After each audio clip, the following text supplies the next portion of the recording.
Darren Scott here with Clear H2O Tackle, coming to you from our shop here in Michigan. Whether you're a tournament bass angler that travels the country, a Lake Erie walleye fisherman, Great Lakes salmon fisherman, or whatever else you might chase around, we're here to help you. Feel free to contact us via our Facebook page, website, or telephone.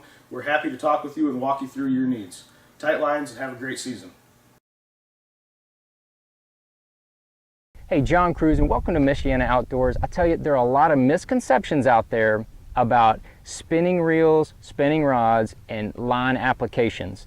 You know, years ago, I was never comfortable with the leader to braid scenario because I never found the right knot combination to be able to secure that and make sure it goes through the guide smoothly. Well, I solved that problem, and that opened up a lot of different applications of exactly how long do you want your leader, what size do you want your leader, what size do you want your braid, all that kind of stuff. Well, I'm going to tell you the real quick version right here. Hopefully it can help you catch a few more fish. Well, the one thing I want to do is I start with the braid because that's the first thing on the reel.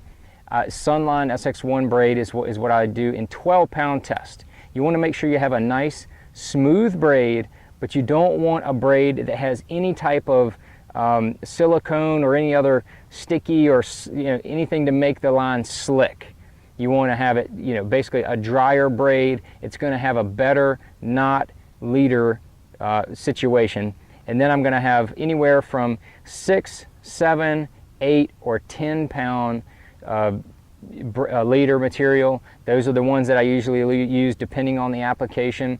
I'm going to tie the FG knot. The FG knot is a really hard knot to tie, but with a lot of practice, I've got a YouTube video that explains exactly how to tie it.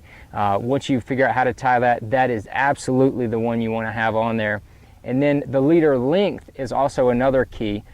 I like to have about a 20 to 22 foot leader no matter what I'm fishing, whether it's a drop shot, a micro jig, or a spy bait. No matter what I'm going to have that leader length about 20 feet. And what that does is it allows my knot to stay down into the spool, so when I make a cast, my line is gotten into an even frequency as that knot goes through my guides, and you don't even hear the knot go through the guides. Just whoosh, goes right through the guides. And then the other part of that benefit of having the longer leader is when you get that big old giant smallmouth or that big largemouth up near the boat, and that fish is making little runs, your knot is not going up and down in the guides. Your knot is already in the spool. You only have the fluorocarbon out there. I think that's another big aspect of it that makes it work so well. And then the other portion of it is to make sure that your line size matches your rod. A lot of people are afraid of 6-pound test. Oh, do you break that off? No, I don't, because I have the right rod for the setup. This is a drop shot rod.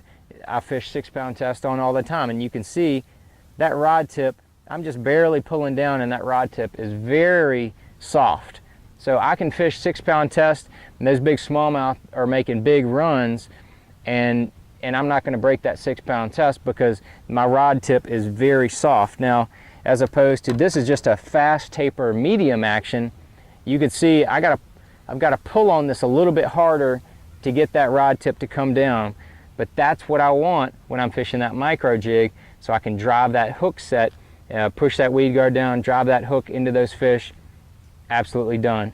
And that's why I don't fish. I fish 7 or 8 pound on this, and I fish 6 and 7 more on the drop shot rod with that softer tip. So make sure you match your rod to your line, get your hole set up proper. You won't have any problems, and you'll catch a whole bunch more fish, and that's what we all want, right?